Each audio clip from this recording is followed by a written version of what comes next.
beautiful people, while we fix these technical difficulties, man, we got a hell of an interview for you. Tell a little bit about Caprice's background, man, for people who are not too familiar with his body of work.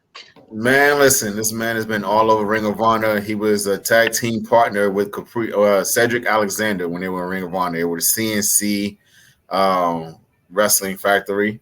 Um, they've done a lot of stuff in Japan. Caprice has been all over in Africa, Qatar. He's Qatar champion. He was Wrestlecade champion, Ring of Honor tag team champion. He's worked for WWE.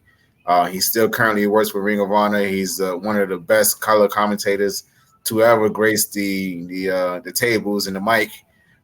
He works alongside Ian Riccoboni. He's been with Omega. He's worked with Matt Hardy, Jeff Hardy, Shane Helms. Like this man needs his flowers, bro. Like he really needs his flowers. He's one of those guys that does not get the credit that he so deserves. Because he's always so giving to others.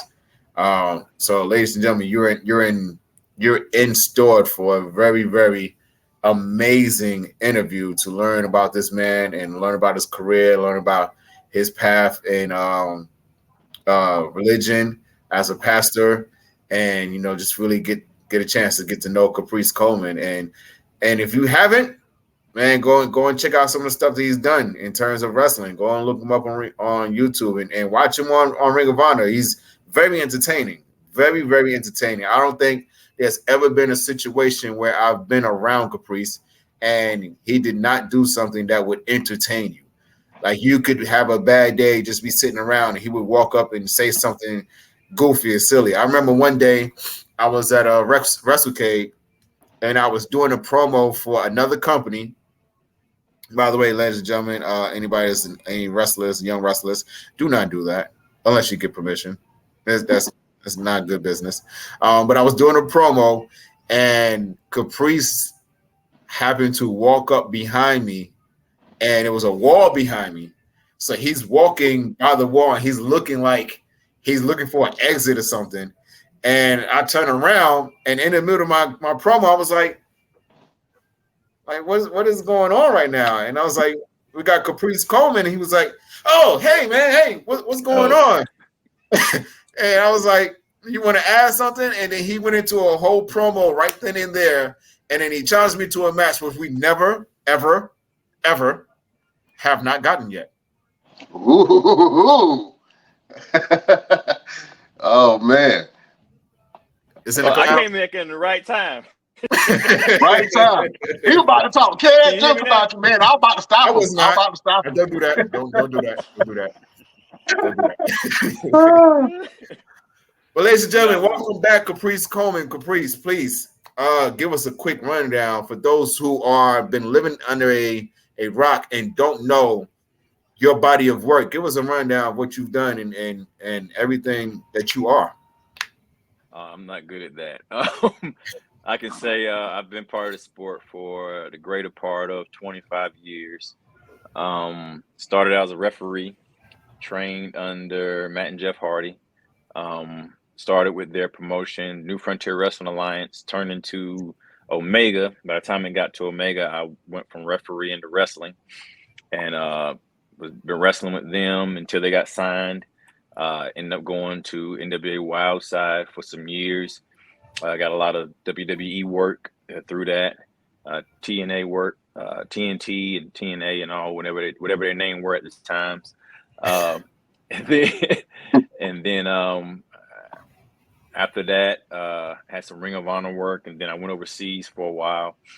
Did some contract work for the military, and while I was overseas in Kuwait, did wrestling over there. And still connected with them. Came back to the States in 2009. Went back to NWA Wildside, which was NWA Anarchy, I think, at the time.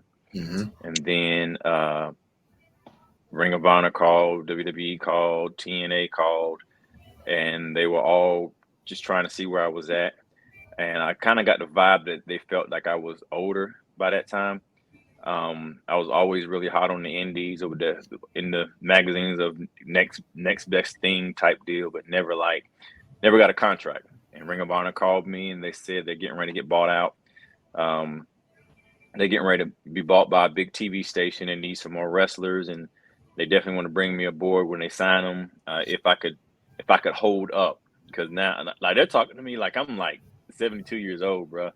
And and I was like, yes, of course I can, I could do it or whatever. And they said we got this idea we want to do and so they end up being sold to Sinclair Broadcast, and they bring me on. And this time I'm working the indies pretty hard. And when I got back in country, back from Kuwait, everybody was like, hey, what's your rate? And I tell them my rate, and it was like, oh, okay, well, we could get Cedric Alexander for so and so and so. I was like, okay, get Cedric Alexander. Like, you know what I mean? Like, threaten me so yeah, and so I've heard this like 3 or 4 times, and I was like, who is Cedric Alex? What the world? Who is this guy? And so then I see him on the show, and so I called my brother, I said, I want to be on the show.